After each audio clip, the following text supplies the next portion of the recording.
Long ago, in the dark, unwritten pages of human history, powerful kings discovered how they could control other men by torture, magic, wars, politics, religion, and interest-taking. These elite families designed strategies and tactics to perpetuate their occult practices. Layers upon layers of secrecy have hidden these families from the profane masses, but many an author has touched upon their existence. Of the 13 bloodlines which I'm going to discuss today, one of them goes back to Babylon and are descendants from Nimrod. During the years, the occult world has remained hidden from history books. The mystery religions each had their secret councils which ruled them, and these councils governed themselves and came under the guidance of a secret supreme grand council or governing body. The mystery religions, also referred to as Mystery Babylon, in turn rule the masses and political leaders. When I first began investigating the Illuminati, a clear picture developed that the history books were doctored and that the great power was concentrated in the hands of the oligarchies around the world. But who were these powerful people? Upon very close scrutiny and having been in their midst, I found out that the elite have perpetuated their power for centuries and have worked hand in hand with other elites to control the masses. So who are these people? The answer may not be the answer that some of you would expect, because power comes in many shapes and sizes. Power also doesn't have to have high visibility to be active. In fact, due to the dark, evil nature of these bloodlines, they have traditionally tried to remain secret. The original founder of the Astor fortune was John Jacob Astor. He lived from 1763 to 1884. John Jacob Astor was born in Waldorf Duchy of Baden, which is in Germany, from a Jewish bloodline. The Jewish origins have been hidden, and quite a number of various ideas of the Astor's heritage have been put into circulation by the Astors. John Jacob Astor was a butcher. In 1784, he came to New York after a stopover in London, England, and although the story is that he came to America penniless, and that could be true, he soon joined the Masonic Lodge, and within 2 to 3 years had become the master of the Holland Lodge No. 8 in New York City. Now, the Holland Lodge is a prominent lodge in that many of its members have good connections to the Illuminati elite. An example of just one lodge, No. 8 member, is Archibald Russell, who lived from 1811 to 1871. And his father was president of quite a bit of Illuminati-affiliated organizations, in particular the Royal Society of Edinburgh. By 1788, Astor was a master of the Masonic Lodge No. 8, and this is rather interesting considering that Astor could not even speak English when he arrived in America, and supposedly was very poor.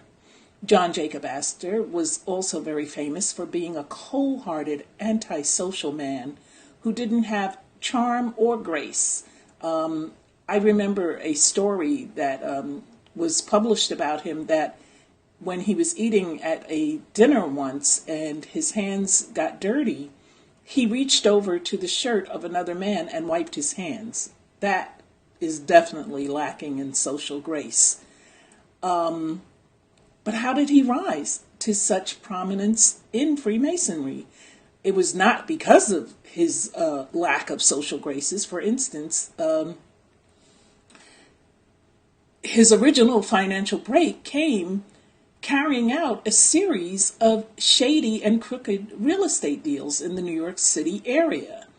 A few blocks away from where I presently live is a street called Astor Place, which is a testament to his ownership of land in that area. During this time of land holding and building and property ownership, many elite families named their plots of land after the family. So Astor Place was a plot of land that was owned by Astor. And especially in New York, we have Gramercy, no, not Gramercy, Murray Hill, which was owned by the Marys. And on and on and on. There are quite a few. But anyway, back to Astor. His next break came via two men who are now known to have been in the Illuminati, and they gave him a special government privilege. Now, this is important to note because if you remember, before, and I'm not picking on Donald Trump for you Trump supporters, but just as a point of reference, before Donald Trump came into office, he requested special government privilege for his family, for his children in particular. Well, this is not a new request because way back in the 1800s, John Jacob Astor requested a special government privilege. And the two men, President Jefferson and Secretary Gallatin, who were both Illuminati members, they had an embargo on U.S. ships who were sailing with goods in 1807. But they waived this embargo for Astor. He got special permission from those two men for his ship to sail with its cargo. His ship sailed and made close to $200,000 profit in that day's money. Astor profited greatly from the War of 1812, which crippled almost all other American shippers. Astor also worked together with George Clinton, another member of the Illuminati, on land deals. Even at that period in history, British intelligence worked for the Committee of 300 and for the 13 top families. And it's interesting then that John Coleman, who had access as an intelligence agent to secret documents, discovered that the original John Jacob Astor was also a British secret agent. So, talking about secrets, the 13 Illuminati families have very intimate positions within the American and British intelligence.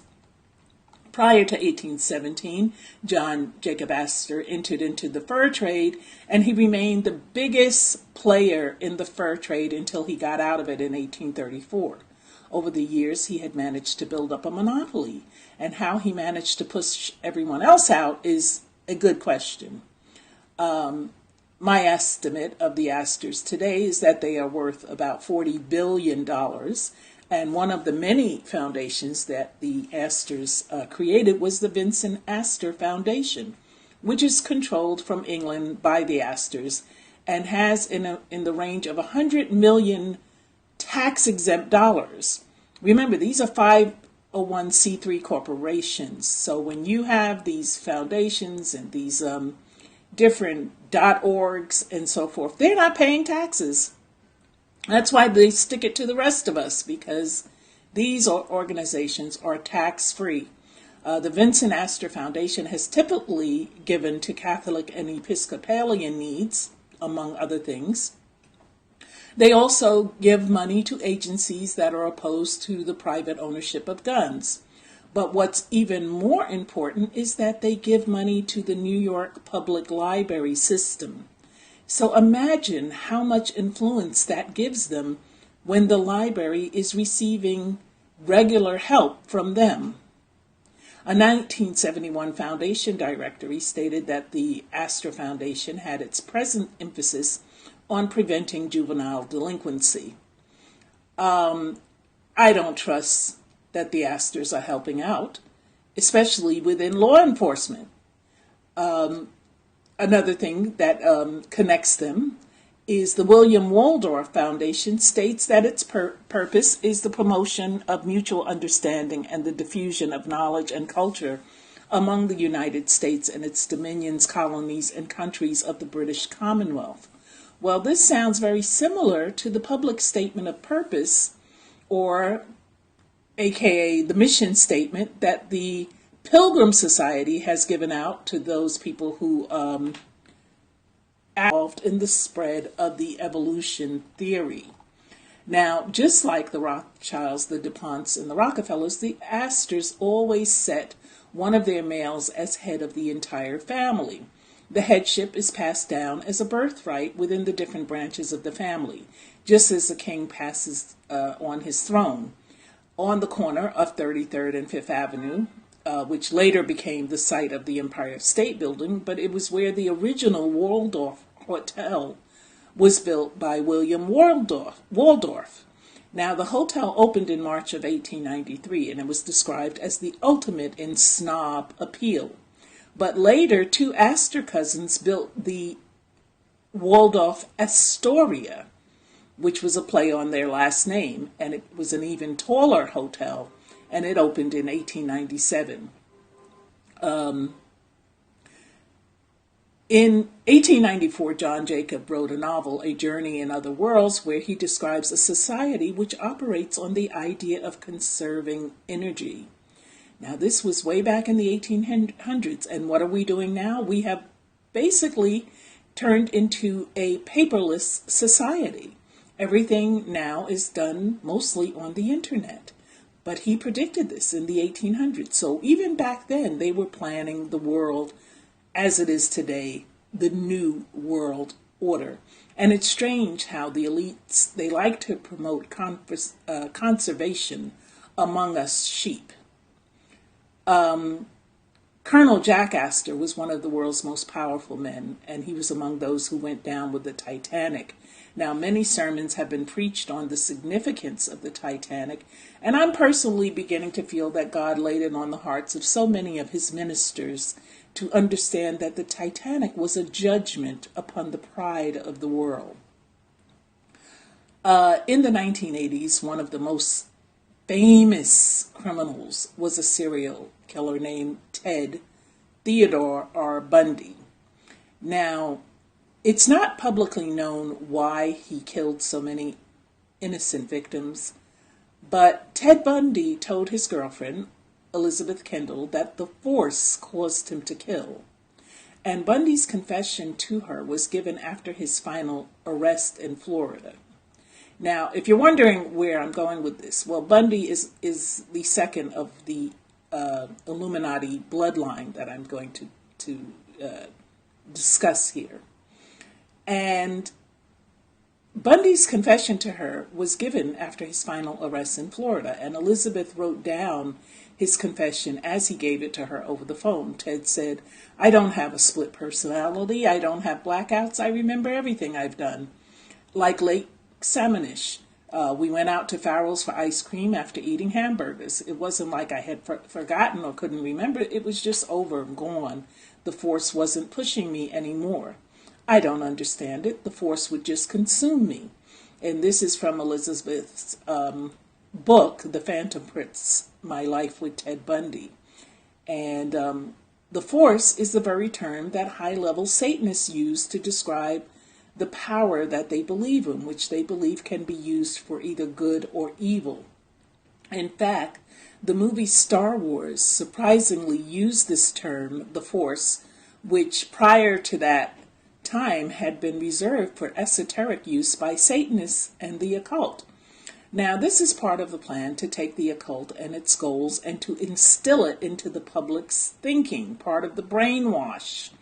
And by doing this, by achieving this goal, the conspiracy then becomes an open conspiracy with the general public promoting the drive towards witchcraft as the world religion and its one world government come into effect. Remember, they wish to create a one world religion that does not include God or the worship of God. So who was Ted Bundy and what did he do? Well, there was a great number of unknowns about Ted, and although it appears to the public that the newspapers which covered his crimes can often be very deceiving, whether or not Ted was related to the Bundy family of the hierarchy, it would not be the first time that a murderous family member was a spawn of the elite. You only need to go back to my Fred Durst video, where I talk about the billionaire Durst family and how my business interactions with them, and the fact that Fred Durst came out of this billionaire family and was a murderer. And you can see, if you Google Fred Durst, the murderous shenanigans of this seed of the elite. Now, I haven't found anything concrete that ties Ted Bundy in with the elitist Bundy family, but I have found connections of Ted to the elite. So either way, there are some interesting items that would lead me to suspect that he was indeed a family member, but more likely a black sheep, that because his shenanigans became public, they have disavowed any connection to him. For starters, Bundy was a law student. One of the schools he studied at was the University of Puget Sound, which is in Washington State. And despite his poor academic performance, this was not a barrier to his political success. Remember, the elite control politics, and Ted drove all the way from Washington State to Miami, Florida, to take part in Nelson Rockefeller's 1968 campaign. He was a big Rockefeller fan. Even to this day, you find many Illuminati are connected or fans and supporters of the Rockefellers. Ted was appointed assistant chairman of Washington State Republican Central Committee. Remember that name because I'm going to mention it later. The Washington State Republican Central Committee. He was appointed assistant chairman of, and he traveled in the elite social circles. They were circuses as well, and was preparing for a campaign to run for state governor. In 1973, he was part of the Republican State Committee, and he had served briefly on the Seattle Crime Commission on a study of white-collar crime. For whatever reasons, whether it be elite connections or his winning personality, it's almost certain that he had a big political career in front of him as a young person if he hadn't blown it all by killing people. Now, almost all serial killers have had connections to Satanism, and in every case, the media and the police have suppressed or greatly downplayed their connections. However, you only need to go down the list of some of the most famous ones. Charles Manson was a Freemason and a Satanist. Son of Sam Berkowitz, he was a Satanist. Jack the Ripper was a Freemason. And Henry Lee Lucas practiced Satanism. Now, could it be that Ted Bundy had a satanic side to him? Ironically, at the same time he was killing these women, he had joined the Mormon Church. But I doubt that his motive for joining had anything to do with sincerely serving God, considering that he continued to kill people after he secured his membership. Ted was adopted by his father, Johnny Bundy, who was a dentist in the northwest area of Washington State. The main branch of the Bundys that I'm speculating that his father may have or may not have been tied to, well, the original Bundy family came to the New World, which was what America was called, in 1635 via Boston, Massachusetts. A few years later, they moved to Taunton, Mississippi. A large branch of the Bundys also went to Connecticut, and later a few went to New York. A group of colonial American Bundys were in North Carolina, and particular members of the Bundy family that are still prominent in the New World Order today are the ones who would have inherited the position of authority over the family if the satanic tradition had been followed. The Bundy family was an old American family that was part of the Eastern establishment, but with only a few exceptions, like Congressman Solomon Bundy in the early 19th century. His family had only come into the public's eye during the 20th century, and this family also surfaces in not so prominent places. Two of the key early Watchtower Society leaders were Bundys, and these were Walter H. Bundy, who went with Charles Taze Russell to Great Britain on his May 29 to 31, 1909 trip, and Edwin Bundy, who worked at the Bethel headquarters at the turn of the century and traveled around the U.S. for the Watchtower Society from 1906 to 1910. Eugene H. Bundy was a lawyer and a judge, and he was vice president and director of Central Trust and Savings. A lot of the elite, they control the banking. This is why you've got so many of them on the boards. He was also the director of the industrial company and a partner in Bundy and Jones. He was the chairman, executive commission of the Republican State Central Committee in 1898 and 1900. Now, this is the same committee that, remember I told you to keep that name in mind? Ted Bundy, the killer, was appointed assistant chairman in 1973. Do the math. Okay. Eugene Bundy was also a member of the Knights of Pythias, a secret society. William Putnam Bundy, Skull and Bones. Frederick McGeorge Bundy, Skull and Bones. William Putney was also once in the CIA and the editor of the CFR's Foreign Affairs in 1972.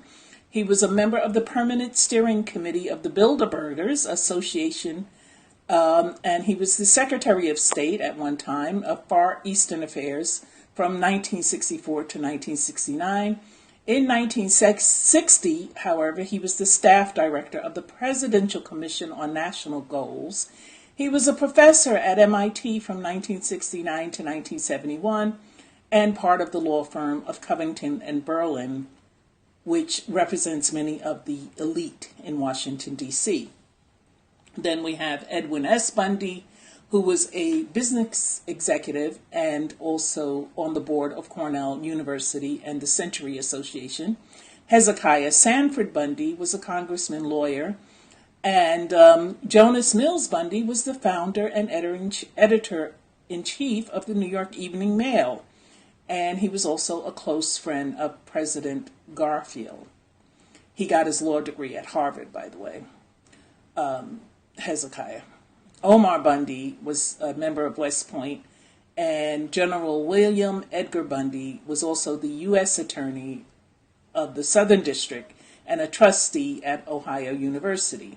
Now, most Americans would not recognize the Bundy family as an elite family. However, during recent history, two Bundy brothers held key positions that controlled most of the information that was fed to U.S. presidents during the Kennedy and the Johnson administrations. When Johnson took over after JFK was assassinated, McGeorge Bundy was in the key position as National Security Advisor to determine what the president did and didn't hear. His brother was in a key State Department position, and both Bundy brothers were also fraternal brothers of the Illuminati Order of Skull and Bones. Interestingly, Jonas Mills Bundy, who lived from 1835 to 1891, was a key advisor to President Grant, President Garfield, and President Arthur. McGeorge Bundy and his brother William P. Bundy have held important CFR and important Bilderberger positions, and this in and of itself should make it clear of the position and power that these two men hold. Lastly, McGeorge Bundy sat on the MJ-12, which is the Council of Wise Men that rule the United States. Moving on, the Collins family. Now, what do you think of when you think of Collins? Joan Collins? Maybe Jackie Collins. Well, Joan Collins, in particular, was a beautiful Jewish Hollywood actress from England. Her grandmother lived at Brighton, England. And Joan Collins herself mentions that her father was a Jew in her autobiography entitled Past Imperfect. Her father, Joe Collins, and his friend Lord Lugrade had an acting company. Joe Collins' father, who was Will Collins, and this was Joan's grandpa, and his wife was a can-can dancer, Henrietta Collins, and she was also an actress. Now, in the 1970s, Joan was in several horror movies, and she picked up the title Queen of Horror Films. This is also from her autobiography. In 1978, she appeared nude in The Stud, which was a book based on a book by her younger sister Jackie. Now, the fact that she appeared nude in this project could have been an induction ritual, and you're going to see where I'm going with this in a minute. It's interesting to note that Jackie Collins was married into the elite when she was only 23. She married Wallace Austin, who was a wealthy clothing manufacturer, but he was also a manic depressive and a drug addict. And following the birth of their daughter, Jackie Collins discovered that her husband was addicted to methadone, not meth, not crystal meth. And she began divorce proceedings in 1965, and in 1966, her husband committed suicide by taking an overdose of barbiturates. Joan Collins, however, was the first older woman to appear in Playboy, and you can Google that, the December 83 issue of Playboy.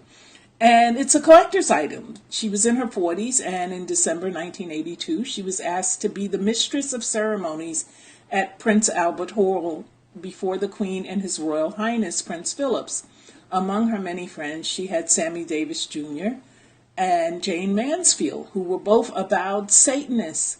She also hung out with Henry Kissinger. She vacationed in the winters at St. Moritz, which is an exclusive ski resort of the international set, where she hung out with Aristotle Onassis. And if you recall, Donald Trump met his first wife, Ivanka is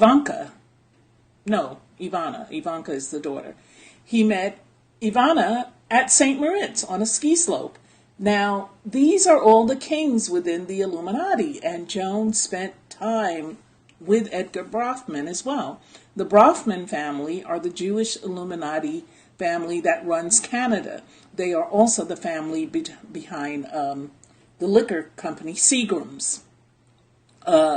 Joan Collins may not or may be a part of the Illuminati Collins family, but even if she isn't, she has associated with some of the top Illuminati. She's been married several times, but obviously prefers her maiden name. Now, another famous Collins, who may or may not be connected to the Collins family, is Michael Collins, who was one of 3 astronauts on the Apollo 11. And Apollo 11 was the first officially announced visit by man to the moon. And those who have read Be Wise as Serpents, the book Be Wise as Serpents, are aware that the first flag on the moon was the Scottish Rite flag. Now, there are a number of very strange things about the flight and about what NASA has been doing. Buzz Aldrin is a Freemason. Neil Armstrong has gone into seclusion and won't talk to anyone publicly. And as Michael Collins puts it, Neil has dropped out and doesn't sell the NASA program. Carrying the Fire, which is a book by Michael Collins, on page 461, he states that the title to his book is based on Greek mythology. The god Apollo carried fire, which is what Michael felt described the Apollo 11. And I quote, he says, what our government has been doing with NASA, flying sources, and manned lunar base is beyond comprehension. But the question that naturally comes to mind is, could Michael Collins be related to the Illuminati Collins family? When he writes about himself, he says, fortunately, I have been a poor student all my life, and my parents concealed their disappointments, and they seldom pushed me. Now, it certainly would seem to me that such a student would need some type of pull to get into West Point. And Michael Collins, he also sits on the board of directors of RAND Corporation, which is a well-known Illuminati corporation, which works with Tavistock Institute. He has even publicly stated that no, he did not find God when he went to the moon. Quite a few Collins have been well-to-do. The wealthiest Collins that I've discovered so far is Matthew Garrett Collins, who lived from 1874 to 1925. And Matthew Garrett Collins was an oil producer. His father was Oliver Cromwell Collins, and he was named after Oliver Cromwell, who was the early Mason who was paid off by the Amsterdam Jews to allow the Jews back into England. Matthew Garrett Collins was a Mason. MG was also, he manufactured silk, and in 10 years took the operation in 1886 from nothing to a $2 million business. He was the president of Interstate Gasoline Company. He worked with other oil men such as Governor Charles Haskell of Oklahoma, and he was the trustee for Drew Seminary. He participated in the Methodist Church. MG also was friendly with the governor of Oklahoma, and he indicated some type of connection between the Collins family and Oklahoma. And it's interesting to note that Tulsa is a major headquarters for Satanism. And there are a number of buildings that the Satanists own in Tulsa area that are used for their operations. Besides Matthew Garrett, aka MG, there have been a number of other wealthy Collins, such as Theodore Clyde Collins Jr., who's an insurance company executive, a banker, and Arthur Fletcher Collins, real estate corporation executive and head of some financial institutions, and he's also a financial analyst. Henry James Collins III was also an insurance company executive, a treasurer, and on the board of several financial organizations. J. Barclay Collins II was an oil executive, lawyer, board of director, and trustee of a hospital. Leroy Collins Jr. was a banker, director, and president of several organizations. And John Roger Collins was an aerospace executive, banker, economist, trustee, and on the board of directors and vice president of a number of organizations. Lastly, John Paul Collins was a banker, director of the Rothschilds Citicorp Research Corporation, plus trustee of a hospital, besides holding other leading positions in a number of organizations. Now, because it would take me several hours to go through the entire bloodlines, I'm going to stop here, and I'm going to do a part 2 and however many parts that I need to do in order to get this information to you. But I want to end this by saying the lambs have grown into lions, and the lions are being sent forth to speak his word in these last days and to do battle against the strongholds of the devil. We will expose their plans, reveal their wickedness and apostasies, and call for a world that has rejected the Most High to return back to him before it is too late. Lord, this has been a strenuous task. This wickedness has been around for a very, very long time. I ask you to uncover the eyes of the world so that they can see where it is headed and avoid the pitfalls of hell before it is too late. I thank you for the wisdom and the knowledge. I thank you for the subscribers. I thank you for the ability to make the videos. I thank you for my assignment.